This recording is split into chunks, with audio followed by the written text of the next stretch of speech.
Hey, it's Joy. I've got big feelings about little things, and I want to talk about it.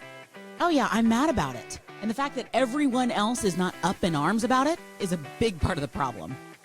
Oh, I bawled my eyes out, like I always do. It was the sweetest thing. Oh, it was the cutest thing. It was the funniest thing. Thanks for being here. Let's go. Well, hi. Thanks so much for being here. I trust you are upright and hanging in. That's about where I am. And I'm happy to be together doing that. I have had a really a fun week because I asked the other day, I just asked my friends and on social.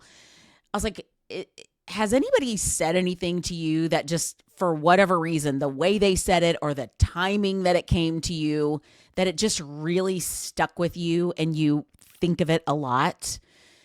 That's happened to me a couple of times in my life, and I'll probably share those with you as well at some point.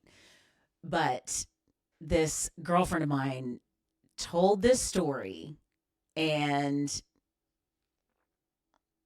now it has stuck with me, and I think we need to unpack it. When we lived in Richardson, I had Levi, and I was going on walks in our little neighborhood, like small little houses, sweet little neighborhood, and I would take walks all the time. And I remember I would always walk past this one house that had like beautiful, like her whole yard was like, she lived on a corner and she had beautiful like flowers and shrubs and like basically like a massive garden like all around her house. Like it just kind of curved along the sidewalk.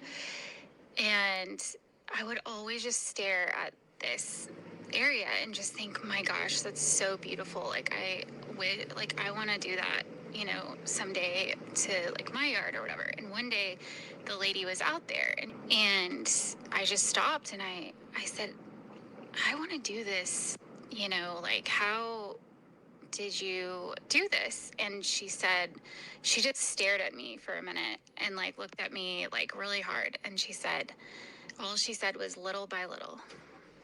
And I was like, oh, okay. Like, and I thought, okay, little by little. Like, she literally didn't say anything else. And I just thought about it. I always think about that. And I think about it in every aspect of my life that, like, she was basically looking at me like, girl, this took me a long time to do.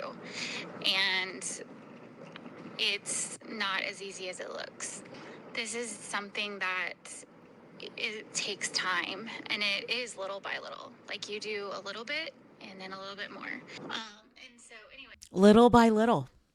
I love that. And I think that is something I'm slowly learning over time. I think particularly in our society, we love big dreams. America loves a big dream. We love an overnight success story. We love like winning the lottery. We love these like actors that end up in this show. They seem to come out of nowhere and they're these overnight sensations. We love big dreams. And I love that about us. We love mansions and we love big success. We love Pinterest. We love big things. And it's fun to dream about them. It's fun to chase them in a little bit of a way, but it's also hard to chase those things because they don't happen overnight. Almost anything that you dream for yourself or look at someone else and say, I really want that. Or I really would love that. Or at the end of my life, I want to be able to say this. None of it is going to come overnight. And no matter what you see from someone else, it is not an overnight thing. And as she's saying, thank you, Amy, for that, by the way. As she is saying, it's not just a garden. It's anything Do you want to run a marathon? You're not going to wake up tomorrow and run 25 and a half miles and be ready to do your marathon tomorrow. You want to get a new career. You're not going to be able to turn it around by the end of the month. You want to be a great dad. That's not something that you snap your fingers and it happens. That you have to build that over time. You want to name it. Lose weight, learn another language, get fit, literally anything. You've got to do it little by little. And I really think that's why I know for myself, that's why I lose my steam a lot, because I want to go from here to here in an instant. I don't want to do baby steps. I want to leap, but that's not a thing. Usually when you leap, you fall. So you've got to make peace with little by little. I have a friend writing a screenplay. You don't just wake up one morning and have your screenplay done. If you're going to write the last page, you've got to write the first page. And to write the first page, you've got to open up a document. If you want to become a pilot, you're not just going to show up at the airport tomorrow. You got to make sure you know step by step. And listen, don't hear me saying you have to have the entire thing planned out and you know what to do. But you definitely need to have a first step. I was chatting with she's my mentor, but I'm just going to call her my friend because I'm going to speak that into existence, that we're just friends. My friend Kim, that's what I'm going to call her. We were chatting today, actually, and we were talking about just the concept of like staying on track, and mostly it's work related, but it's like, how do I make sure I'm doing what's important and not just what's pressing? Because it's so easy to just chase fires, right? In our lives too. What is the most pressing thing that I need to do right now? The things that are in front of my face and the things that are dinging on my phone and the things that the kids are, hey, this is pressing. What is the thing that's due tomorrow? But it's harder to carve out time and space for longer term things, because you can always do that tomorrow, right? I'll do that this weekend, or I'll do that when things calm down. A spoiler alert, nothing is ever going to calm down ever. Sorry to be the one to tell you. Nothing is ever going to calm down ever. It's actually just going to get worse.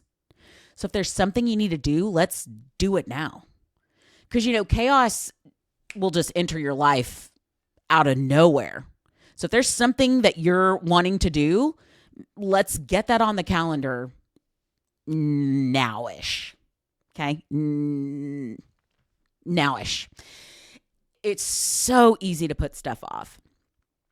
And she said, we're just talking about little tricks, having a note somewhere, writing down goals, things like that. She said, if your first step is hard to do, it's because it's not small enough. She said, if you're overwhelmed by the first step, it's way too big. You need to make it smaller. And man, that hit, because it's like, if that thing is seeming like a mountain, I'm not going to try to climb it. So sometimes you need to take that, whatever that first step is, and make it a little smaller, break it up into chunks, make it a little more doable so it's not so scary to have to go do it. And sometimes that means you actually need to learn a little something first. You might need your next step to be research something. You might need to make a decision about something, and that feels overwhelming. So give yourself a day or two to research. Open up a note in your phone and write that 3 options of where I can study this, where I can learn this, where I can go to do this. I'll tell you one that's been very helpful for me is I will set a meeting with somebody to like kind of force myself to get some thoughts together on something. Hey, would you meet me for coffee on Saturday morning at 10 o'clock? I want to talk about this. And if someone's going to drive to the corner and meet you for coffee, I'm sure not showing up empty handed. I'm at least showing up with like, okay, here's my goal. Here's what I'm working on. I'm thinking this, this, and this. What are your thoughts? You may have to hack it like that. You may have to figure out a way around your own procrastination in that way. But until you make peace with the fact that the first step of this thing is not going to be grand. It's not going to be sexy. It's not going to get any attention. It's not going to be the fun, cool, exciting thing that I'm going for. It's going to be foundational. It's going to probably be boring. It's probably going to maybe even not be what it looks like in the end. This first step it may go awry. But to make that garden, the first thing she's doing is not planting. She probably had to clear some stuff out first. I'm assuming this place started and it wasn't this gorgeous, it wasn't like this perfect soil ready for her garden. She had to do some ugly cleanup first.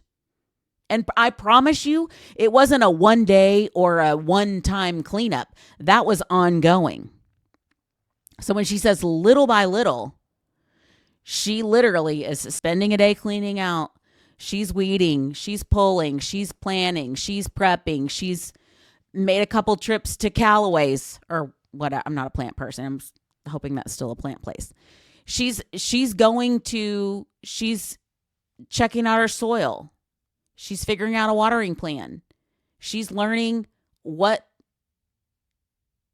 kind of plants work well in this environment, in the state I live in, and based on where we are in the house, how much sun is going to come to this corner and how much sun is going to come to this corner, and what is wintertime going to look like? What's spring going to look like? When should I be planting?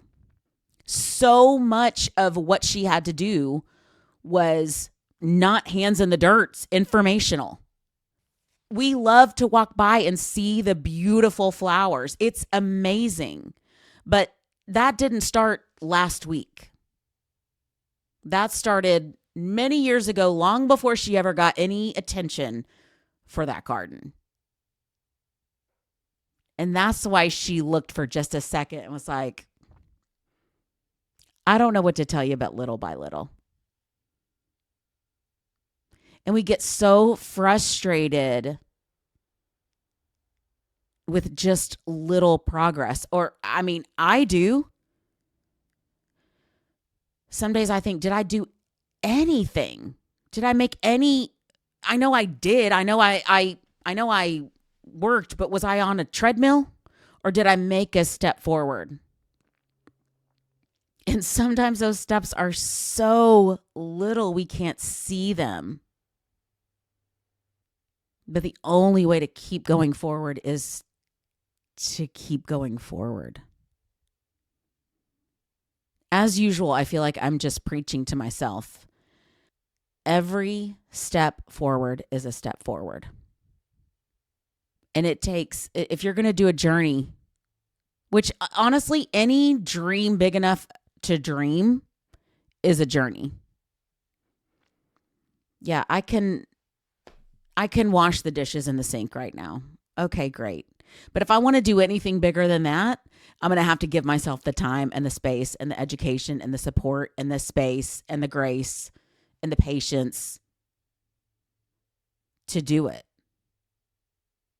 So as Kim says, if your first step is overwhelming you, it's too big. Do something smaller. Put something doable on your to-do list. And I'm a believer. The first thing that should go on your to-do list is make a to-do list. That way, at the end of the list, you're ready to mark something off the top. How satisfying is that? To do, underline. That's always bolded and underlined for me, the to-do list. First thing, make a list. Second thing, now, last thing on the list, come up to make a list, strike through. You're done. Mark it through. You've completed one thing from your list. And now you know the second thing you need to go do. If it's overwhelming, if it's too big, erase it and break it down into 2 steps.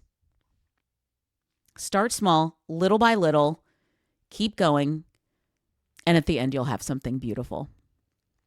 Love you. Thanks for listening to Little Things, Big Feelings with Joy Delaney. I'm James, the producer, editor, director, and executive producer. Follow Joy on socials at Joy Delaney Cox on Instagram, Facebook, and TikTok. Honestly, forget TikTok. I don't even know how to use it You anyway. don't know how to use it anyway. James? Follow Joy on socials at Joy Delaney Cox on Instagram and Facebook. See you next week.